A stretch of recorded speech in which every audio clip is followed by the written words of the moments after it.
The unsurpassed, penetrating, and perfect truth is seldom met with, even in 100,000 myriad kalpas. Now we can see and hear it. We can remember and accept it.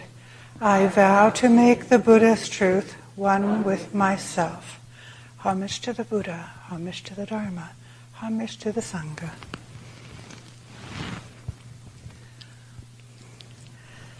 Today we've had a meditation Sunday, and so I'm going to talk about one of my favorite Buddhist teachings, the 5 Laws of the Universe.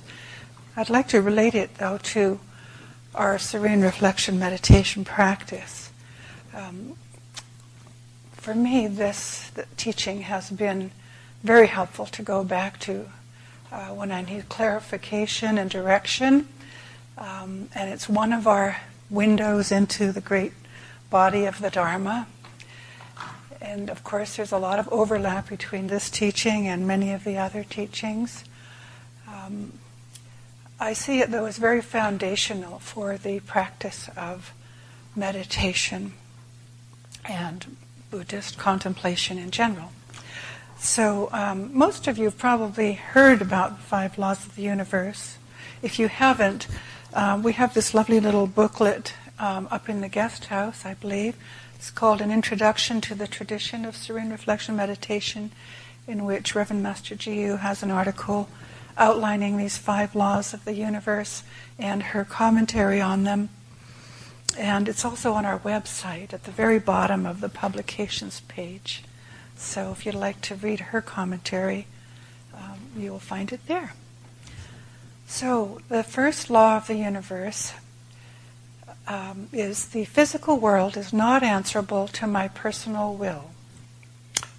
Maybe obvious, but how many times do we need to be reminded of this? Certainly, it is certainly a little awareness of this law is what brings many of us to do religious training, isn't it? I know as a young person, my life didn't go quite the way I had hoped it would. And, it created quite a disturbance in the mind and in the heart. And this is actually a very positive thing. We don't realize that when we're young, or at any point perhaps when we're disturbed. But as Dogen said, we must always be disturbed by the truth. So even at a young age we have that sense of, something I'm not getting here. So being a law of the universe, we can start to change course by trusting that. So to me it points, this law, to the need to practice acceptance.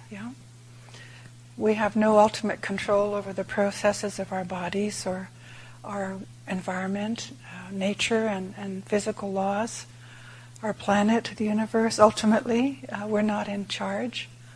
As Reverend Master Dayasui once gave me a beautiful answer at one of our spiritual direction ceremonies, we are not in the driver's seat.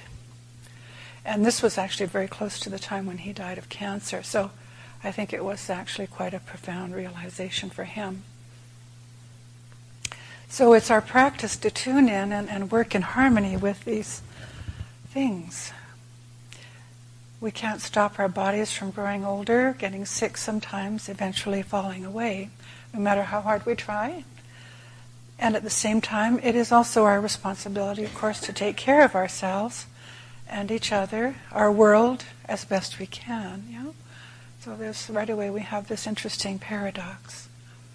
And that's why we meditate. So in our meditation practice, we sit still in the midst of these seeming opposites, sit still in the midst of whatever is going on within and without, not pushing thoughts, feelings, sensations away, and not grasping after them. Always returning our attention to just breathing, just sitting steadily, gently to a bright, alert, all acceptance. We don't try to be something special or get somewhere else during meditation or even be in charge of the meditation. How can you really do that? If you've tried meditating, you know that doesn't quite work. You can bring your mind back to just sitting, but everything else, you have to allow it to come and go. Since there's nothing within us that is not of the eternal or the cosmic Buddha, at the same time we can feel free to sit, to just sit, to be present with whatever arises, pleasant or unpleasant. There's nothing ultimately to push away or grasp after, nothing to be feared. Our responsibility really is to take care of the life of Buddha, that which we are part of. Reverend Master Jiyu, in her commentary on this law of the universe, says, we are not the cosmic Buddha, and there's nothing in us that is not of the cosmic Buddha. So that's a contemplation for meditation, isn't it? Or a reason to meditate. She says further, thus no Zen master ever says that they are either enlightened or unenlightened. That which is not a personal God. And I believe when suffering from frustration or unfulfilled expectations, it's very helpful to reflect on this particular law of the universe. Usually it means we're trying to do something that doesn't work. We're going down a dead end somehow. So just reminding us, it always helps me to take a big, deep breath. Ah, yes, yeah, that's not the way to go. Let's go straight ahead. And just sitting, we begin to see the truth and what needs to be done next. Well, then the second law of the universe is the law of change. And you've heard a lot about that in our Dharma talks and the like. Again, many of us are brought to Buddhist practice through some realization of this law, that everything within and without is in a state of flux, constantly, without interruption. Yeah? We all know that, but it's a law of the universe. It's not just a nice, cute idea. Perhaps we've experienced some loss at some time, a loved one, a family or friend, or a pet, a critter that we loved has passed away, or a relationship hasn't worked out, a job or income loss, or our health may have taken a turn for the worse, just to give a few examples of very obvious, more significant changes in our life that we notice that get our attention. However, even if we're completely happy and have everything we want, we still sense that eventually we'll separate from these things and their enjoyment. And the luster and beauty of youth fades eventually, despite our best efforts, even if we take good care of ourselves, which is wise. This always brings to mind an interesting story. If you read the Therigatha, I guess it is, the stories of the female Arahant disciples of the Buddha, there's their enlightenment poems are in the Therigatha, and there's the I don't remember the whole thing, I can't quote it from memory, but the courtesan Ambapali, she became a disciple of the Buddha, very, very beautiful woman apparently, who had quite a high position in the court as a courtesan at that time. She eventually, however, became disillusioned with the world and renounced the world and became a monastic, became a nun, followed the Buddha, and eventually became an arahant. In her enlightenment poem, I just remember her talking about how she used to enjoy the shiny silk luster of her hair and, beautiful skin and all that. And she talks about in her old age, now my hair is like a dog's hair, feels like a rope, And but these may seem like dismal reflections, but actually it's helpful to allow the awareness of these things to come into our minds within the stillness of meditation. Again, it's so, so important. Otherwise, we do become, perhaps, we might dread, old age or sickness. And there's no need to do that. As we practice, we see that grasping after these external things to make us happy eventually becomes unsatisfactory. We all have experience of that, or we wouldn't be here. Once we sit still with this insight, however, and allow an awareness of it to just be present, we begin to experience a peace and a joy that is beyond any transient satisfaction we might have sought in the past. Certainly that is my experience. Remember the Rolling Stones song, I can't get no satisfaction? Very apt, actually, but we somehow always get what we need. We try. It's true. It's true. Yeah. We can see that we've been investing importance in the wrong direction by clinging so much to transient thoughts, feelings, things, or also rejecting them, on the other hand. By not clinging to these things, which is our practice of meditation, or by not rejecting them, we connect with that which is much deeper, bigger, and embraces everything. And we become aware of the fact that we actually can do something about ourselves. We are capable of change. So that's the other side of the coin, of the law of change. I remember when this started to dawn on me in a very real way, I began to see this particular law of the universe and this teaching of Nietzsche in a completely different light. It's like I'd been sort of fighting it and saying, okay, well, I've got to put up with this. But actually, it's working in our favor. You know? We're capable of change, and suffering is not permanent. We can convert our harmful tendencies. We don't have to first change everyone around us or fix the world to suit our opinions, to deal with our suffering, or to settle for mediocrity, which many of us and many unfortunate people do, for sort of second best in our training by clinging to ideals. Acceptance, to my mind, acceptance of the law of change opens us to real liberation. The Buddha taught, as you know, that there is an unborn, an undying, an unconditioned, and unchanging. In my experience, the flow of change is the unchanging. So, in meditation, we can safely give ourselves over to it. And as Reverend Master used to point out to us, if we try to grab a handful of water from a river, we end up with nothing in our hands. However, if we're content to just trail our hands in the water, we can have the full experience of the water. This explains how we sit and how we incorporate this teaching of the law of change into our meditation. This is a very big teaching, so I'm just giving you some little reflections. One could do Dharma talk on each one of these and numerous ones, I'm sure. The third law of the universe is the law of karma is inevitable and inexorable. I have found that some understanding of the law of karma, even a little, gives our lives a profound sense of purpose. According to Buddhist teaching, we come into this life with our work cut out for us. We've already got a job to do. Meditation practice eventually quiets the waves of thought, as you know, and gives us some detachment from our feelings and sensations, from our desires, our expectations, so that we can see some of our negative karmic tendencies. We can see what needs to be done to let go of and convert them.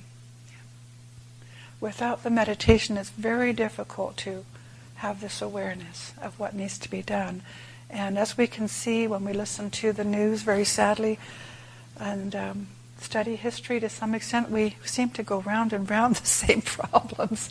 And I often feel that in some skillful way, teaching of the law of karma right at an early age to children in schools and the like, in some way, obviously not perhaps possible to do in the Buddhist context, but just to have an understanding of it ourselves and passing that on in natural ways to as early as possible in the life of children would be so important, and so much suffering could be avoided.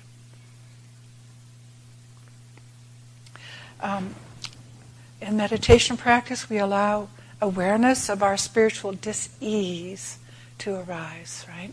And we gradually see how we are reaping the consequences of behaviors and choices we've made in the past.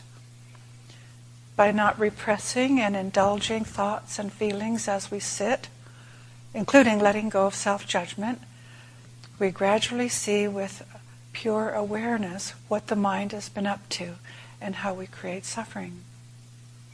By sitting still and just being at one with how we feel, for example, we stop adding fuel to the fire of ignorance and allow it to eventually burn itself out. This is my experience.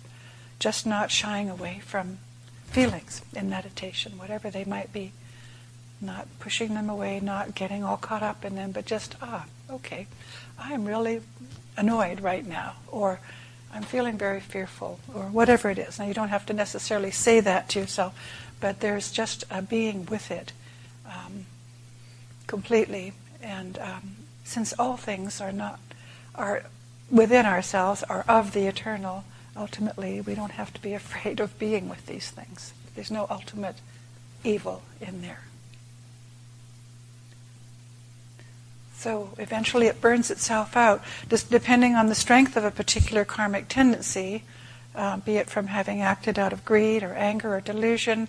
This can take some time, so we have to be patient, and it's often not comfortable. Sometimes one can experience very short periods of time of excruciating pain. I remember myself going through periods of, after having had some difficulties in my training, I made some mistakes and so on. Whenever I went to sit, I would get this, I wouldn't say physical pain, but a kind of almost a very, I describe it as almost excruciating sort of emotional pain. It felt sort of like an infection, like a boil coming to the surface. You know how sensitive that is if you have an infection and it hasn't quite burst, the boil hasn't burst, it's extremely tender. That sort of thing. But I do remember with patience and just keeping going and faith in the practice that eventually it would change. It would turn over into becoming warm, and it would flow.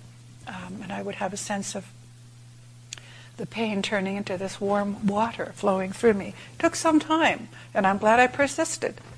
But many people give up meditation, unfortunately, before they get to that point. So persistence is very important. And I realized this was just part of the process of cleaning up some karma, a very natural process. It wasn't painful all the time, but somehow when I sat, it was really hard. Yeah? That hasn't always been the case. Yeah. So persistence pays off, and faith is strengthened as we continue, and then we experience the merit of the practice. We find in just sitting a cutting through of that which has bound us to the wheel of suffering. So we can change the direction of our karma, and we can live a life of merit, one that is of increasingly greater benefit to all beings, including ourselves, and one that is in harmony with what really works. If we accept the law of karma as being inevitable and inexorable, again, it's going to be on our side ultimately. What really works is the precepts. Through meditation, we become open to what really works, which is expressed within the Buddhist precepts. The Buddha taught that ultimately there's no doer is there who does the deed, a particular action that creates karma, nor is there one who feels the fruit. There isn't an ultimate, absolute self in there. Feeling is the reaper of karma. So there isn't a permanent self there that we have to fix or wrestle with or judge or hold on to. It's more a matter of sitting still and letting go and allowing ourselves to rest into our true nature, the true self, what we sometimes refer to as the great ocean of meditation. I think for me this has been a very important aspect of understanding the law of karma, that it points to the fact that there isn't a permanent self that is good or bad. Yeah. These are just things that we've inherited, that we can do something about. We don't have to pass them on to some other poor wretch in another life. If possible, we deal with them in this life. But eventually it'll be cleaned up one way or another. once we have cleansed a particular diluted karmic stream or a chain of tendency, or jangles, however, chain of knots, perhaps sometimes we experience it that way, it vanishes, actually. People ask me that. I did a class recently at the Rogue Valley Community College, and they were asking a lot about karma and things like this, because I think that's hard to understand from the academic perspective. And one of the reasons why I like to talk about these things in light of meditation practice and the importance of meditation practice. But that was one of the questions they had. Well, if people are reborn, what happens to all that negative stuff, Well, it stops. It vanishes. It just dissolves and is purified. And then we live and work more and more from the pure heart, the immaculacy that the scripture of great wisdom talks about. In my experience, we eventually realize that the law of karma at its source is actually infinite compassion. It takes some time, but once we really feel sorry for mistakes that we've made, we open our hearts to compassion. It immediately just comes in, and eventually completely changes our perspective. So without this particular teaching, we may never contact real compassion. And we have greater compassion for others because each of us is working on some difficult piece of karma. Law number 4 is that without fail, evil is vanquished and good prevails. And this too is inexorable. So as we learn to let go of attachment to the idea that we're a permanent entity, a permanent self, through the just sitting practice, we have the privilege, to my mind, and comfort of becoming more aware of the inherent goodness at the heart of life, at the heart of all things. We're creating less clouds in a clear sky, and we can see the Buddha nature shining through beings and things more and more. We see the potential of Buddhahood in others much more, and in ourselves. When I can look at the bigger picture in this way, it seems to me that all things are ultimately moving in the direction of enlightenment. It's easy to lose sight of that, but when we have just even a little glimpse of it, it's quite mind-changing.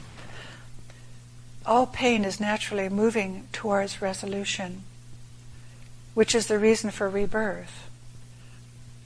Beings are reborn, or pieces of unresolved karma are reborn, because it's the Eternal's way of compassionately bringing it to resolution. I think we can sometimes have a very negative view of these things, but actually it's just, I remember as a young person being amazed when I lived in London, England, and seeing, even in the midst of, wall-to-wall or street-to-street concrete, you would see little flowers and grasses and things pop up in the cracks of the concrete. And there was always, people, I just, for some reason, that was a little aha moment for me when I realized, nature's going to do its work, and it's going to keep working at it no matter what we do to it. On the other hand, we sure could be nice if we gave it some help, And this applies very much, I think, to this law of the universe. Yes, without fail, evil is vanquished and good prevails. And how much better would it be if we just worked with that and helped it, rather than being attached to fear and our negative views. Looking down, in other words, looking up, being important. Because of the great compassion of the Eternal, to my mind, no one and nothing is ever left out in the cold. No bit of unresolved karma is abandoned. So it's all going to find resolution in the end. It may take some time, and it's going to take us doing something about ourselves. But as we do this bodhisattva training, there's more bodhisattvahood in the universe to help pick up these difficult pieces of karma in this life and in other lives so that it can be resolved. So we start, in one sense, working on other beings' karma in that sense. We're not responsible for it, but we have the choice to help in that way. Excuse me. Obviously, and I have to watch this myself, living in a monastery, you still have to be careful what you expose yourself to. We have quite a sheltered life, but we still have to be mindful, of, for example, when we watch the news, you can get a very askew picture of, and it doesn't look like evil is vanquished without fail and good prevails. It looks like, oh my God, it's all going to hell in a handbasket. Well, that may give us good cause to renounce the world, yes. And at the same time, we always try to pick up something from the news that is helpful to beings. So we transfer merit. If we get some useful information, we put it into practice. But we have to be very careful not to allow our mind, not to lose our faith, basically. I think you all know what I mean. You can easily lose faith. And if somebody's getting kind of depressed, that's a good question to ask them. How much are you looking at the news? And what are you doing with it, more importantly? Yeah. Now, I don't have a problem with watching the news, and I think it's good for us all to be aware of what's happening in our world. I think one of the positive uses of technology is that it can encourage sympathy and empathy with others. But it can also, if we're not careful, excite our negative karma, our negative thinking. We can lose faith, or doubt, I suppose you could say. Yeah. So just to be mindful of what we expose ourselves to. And again, the need for keeping up our meditation practice so that we can stay more in touch with reality. What is reality? People sometimes say, you're living in a monastery, you're not living in the real world. Well, there's some truth to that, but actually, what is the real world and where is that? Yeah, it's in our hearts. And we can create more of the world that is good to live in. Well, Master Chi used to talk about the fact that studying history, even just a little, you can actually see overall progress that mankind has made in the area of following precepts. It may not be apparent when we hear about all the horrible things on the news, and they're always at the top of the page, aren't they? And they're sad, and we need to know about them. But on the other hand, even when there are awful things happening, there are usually myriad numbers of beings who are going to rescue and offering generosity and kindness in the midst of these difficult situations, which you don't hear much about that part of it. Or you have to sort of read to the bottom of the page, perhaps, to find out more about that.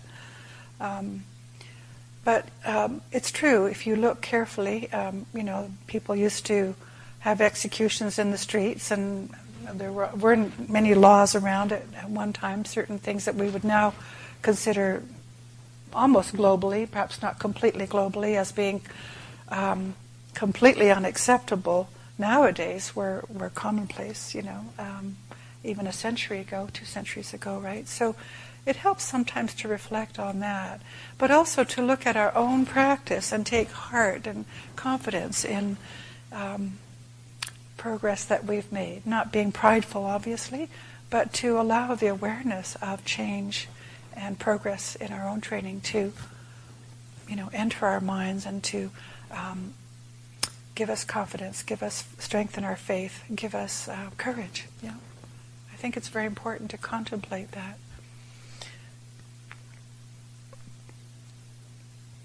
As Great Master Dogen says in the Bendoa scripture, which you'll find in Zen is Eternal Life, he talks about the fact that even Buddhas, and certainly we as human beings at present can't fathom completely the value of our meditation practice. So we shouldn't try to assess it or analyze it too much. Doing it's more important, and just going back to it no matter what is much more important than how we feel about it.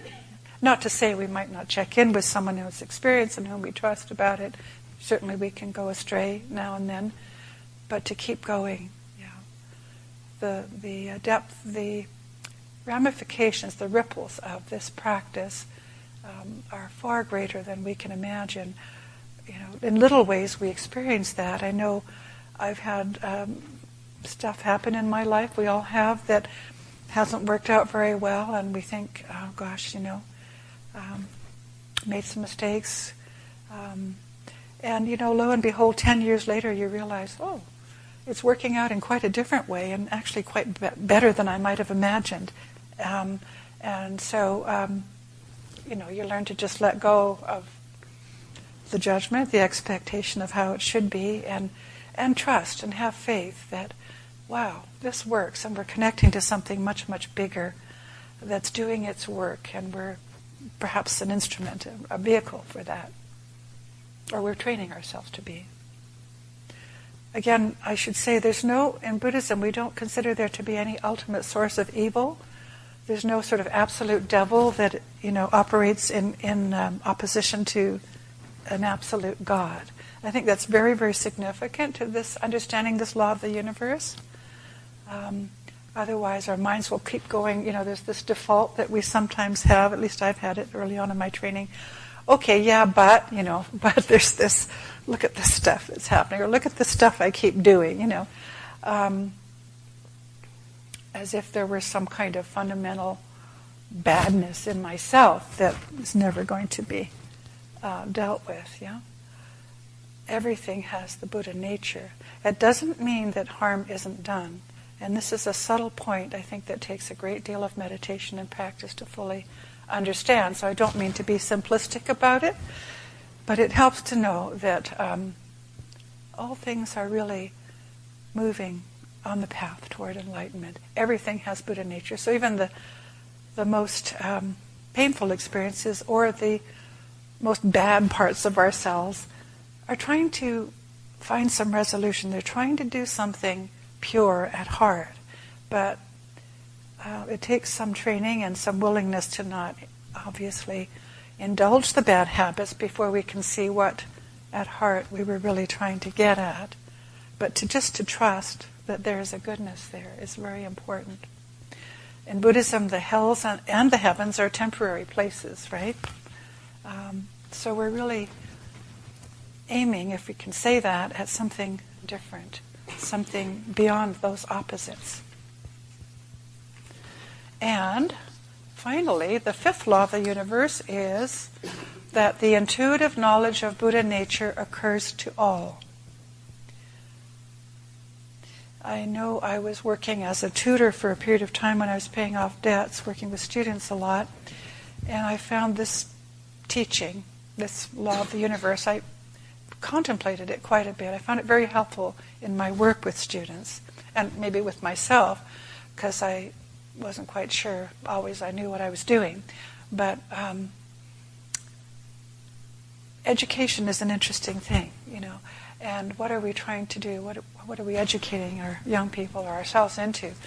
And of course, certain skills and knowledge is helpful, but I also felt it was important to stay grounded in this understanding that the intuitive knowledge of Buddha nature occurs to all, because one of the main things I was often dealing with wasn't just information and skills with students, but helping them, pointing them to, their intuition, their sense, their instincts, their good instincts of what was good to do and what was worth spending time with, and what, how much research should I do on this, or can I even do an independent, can I write an essay, can I learn another language, it all seems impossible. And just helping them to get in touch with that intuitive knowledge of Buddha nature, however that came up in just very simple, practical ways in daily life. They were able to take, we were able to take the next step when we do that. And so also found this teaching particularly helpful in pulling myself out of difficulties in my training when really couldn't quite see the way forward at times. But just tuning in, there's always that little bit that says, well, just sit still for a minute. or just take the next step. Go to lunch, or have a cup of tea, or talk to somebody, or well, let's go to bed and see what happens by morning. It sounds silly, but honestly, there is that. One of the ways how to express it is that we have a best friend in our hearts, whom we can learn to trust and take refuge in, and who will guide us through light and darkness. It doesn't stand against our best friends in other people, of course. It's not the only best friend we have, but it's there. And how much do we trust that?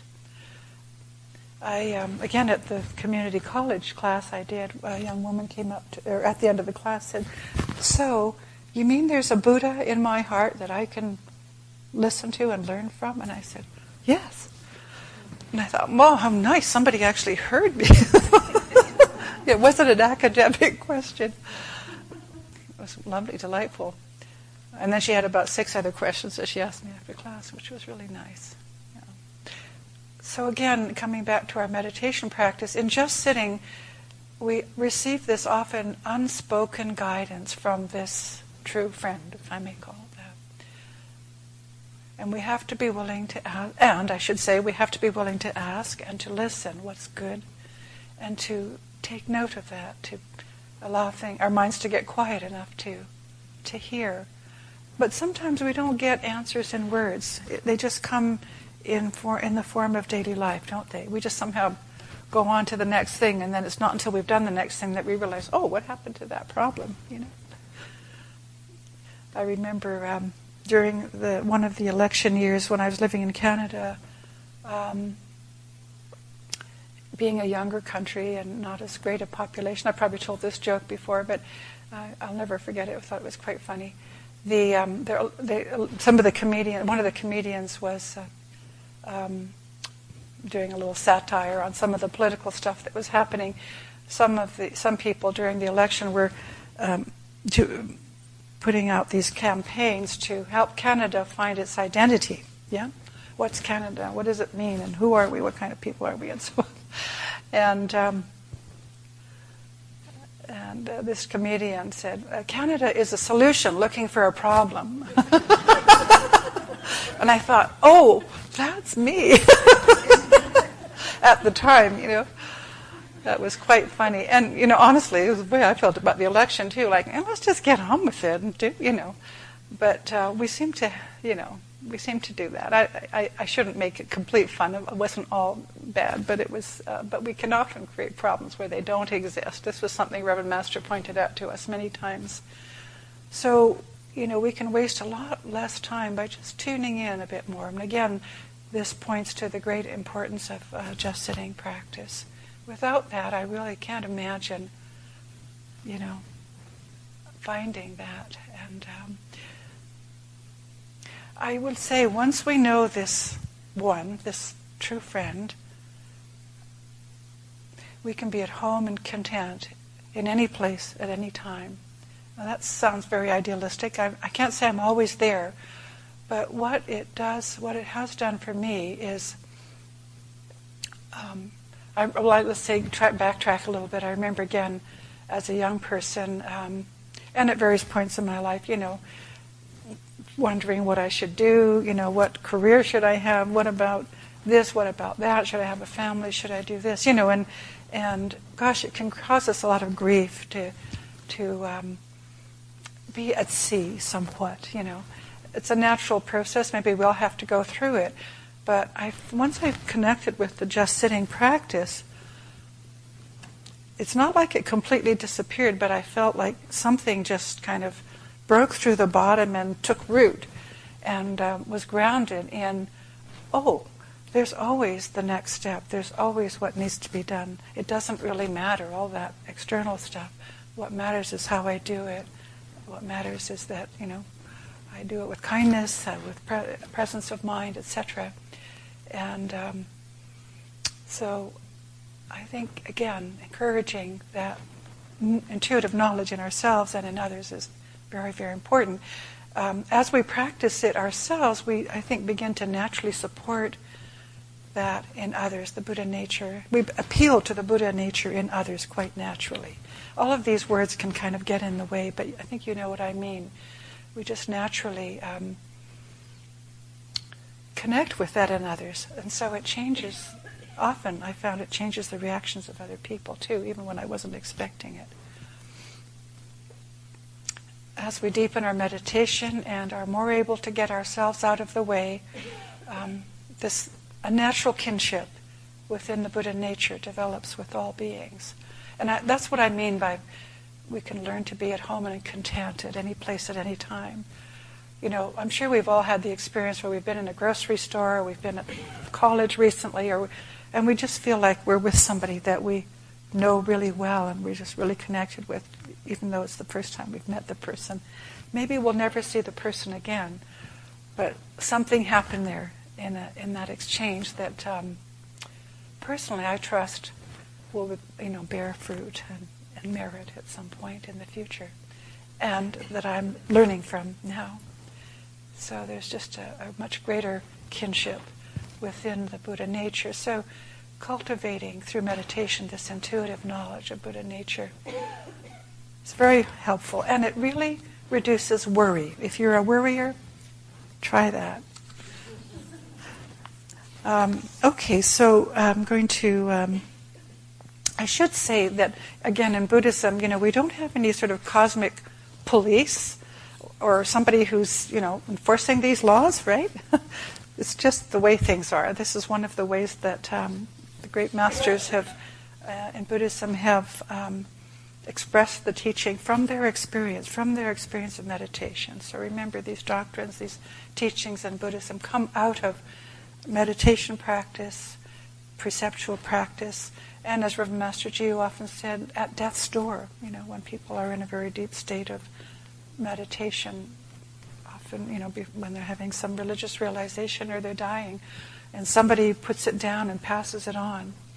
So there's no one there commanding us or policing us to follow these laws or to enforce them, but it will just happen that we'll be disturbed when we're not in harmony with it, so we can pay attention and allow that to guide us to being more at one with these universal laws. So it is my experience, and it's a life's work, of course. I'm just touching the surface here. I'm just going to end with a little quote from Reverend Master Jiu on the fifth law of the universe. Maybe you've all read this before, but all beings have the intuitive knowledge of the Buddha nature, hence the creation of religions and precepts down the centuries. When man does not heed this intuitive knowledge, body and spirit separate, and the cycle of birth, old age, disease, and death becomes as a binding cord from which he cannot be free or she until he or she again decides to heed the still small voice within, which is the voice of that intuitive knowledge, which comes directly from the non-personal Buddha nature. I think that's an important aspect of it, and that's why I say we have this kinship with others in Buddha nature. As a result of modern thinking, man educates his children away from this, and with the spread of materialism, mankind, is increasingly looking for the cure of physical and mental illness outside of ourselves, rather than within, and the young become steadily more confused at an earlier and earlier age.